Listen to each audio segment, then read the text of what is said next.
Toujours préoccupé par l'idée d'offrir à sa population les conditions de vie dignes, surtout changer l'image de la province du Cobalt, comme le recommande le président de la République, Félix-Antoine Tshisekedi Tshilombo, la gouverneure du Lualaba, conduit une forte délégation au Royaume de Belgique. À l'initiative de l'autorité suprême du pays, la délégation Masuka, constituée entre autres de Bienvenu Liota Njoli, président du conseil d'administration de la RVA, Achille Mouteteke Louale, ministre provincial de Finances, Célestin Machata Kayembe, ministre provincial des Infrastructures, Jules Kabouit, commissaire du gouvernement provincial en charge du travail et de la directrice de cabinet du ministre provincial de Transport, est allé prendre un contact important avec Somati Véhicule, une société spécialisée dans le montage et la livraison des camions anti-incendie et utilitaires. Aussitôt arrivé à Bruxelles, dans la matinée de ce jeudi 20 octobre 2022, la gouverneure du Lualaba et sa suite ont été conduites à 35 km de la capitale belge, dans la commune d'Alost, quartier d'Arambo-Degen,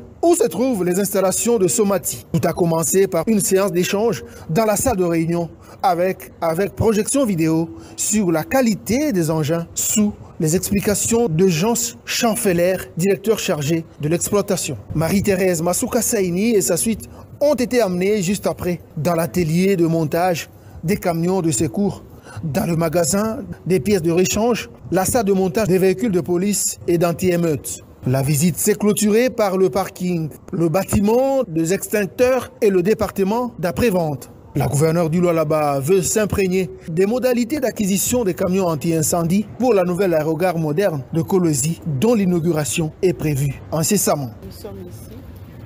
Les travaux de l'aéroport sont en train d'avancer. Nous savons aussi la crise mondiale que nous connaissons tous avec la guerre en Ukraine. Les livraisons traînent, donc il était impérieux de venir sur place pour pouvoir demander tout ce que nous avons besoin. Ici, nous avons commencé avec des véhicules anti-incendie, savoir si nous pouvons les avoir à temps, si nous devons passer la commande maintenant. Mais avant tout, il faut savoir où vous achetez. Qu'est-ce que... de la ville. Il est inacceptable d'avoir une ville comme Kinshasa, toute une ville qui n'a 9 camions anti-incendie, qui n'a que 9 camions anti-incendie, dont 5 sont en panne. Imaginez-vous que tous ces 4 camions anti-incendie se trouvent dans la Gombe.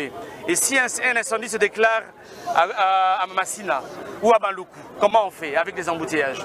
C'est pour cela que nous venons avec cette loi qui va organiser le fonctionnement des corps des sapeurs-pompiers en République démocratique du Congo. Le leader de la FUNA espère que le président de l'Assemblée nationale va aligner cette proposition de loi pour un débat général afin que cela soit adopté. Nous espérons que le bureau de l'Assemblée nationale, qui est géré par l'honorable président Bosso, va faire en sorte d'aligner cette proposition pour un débat général.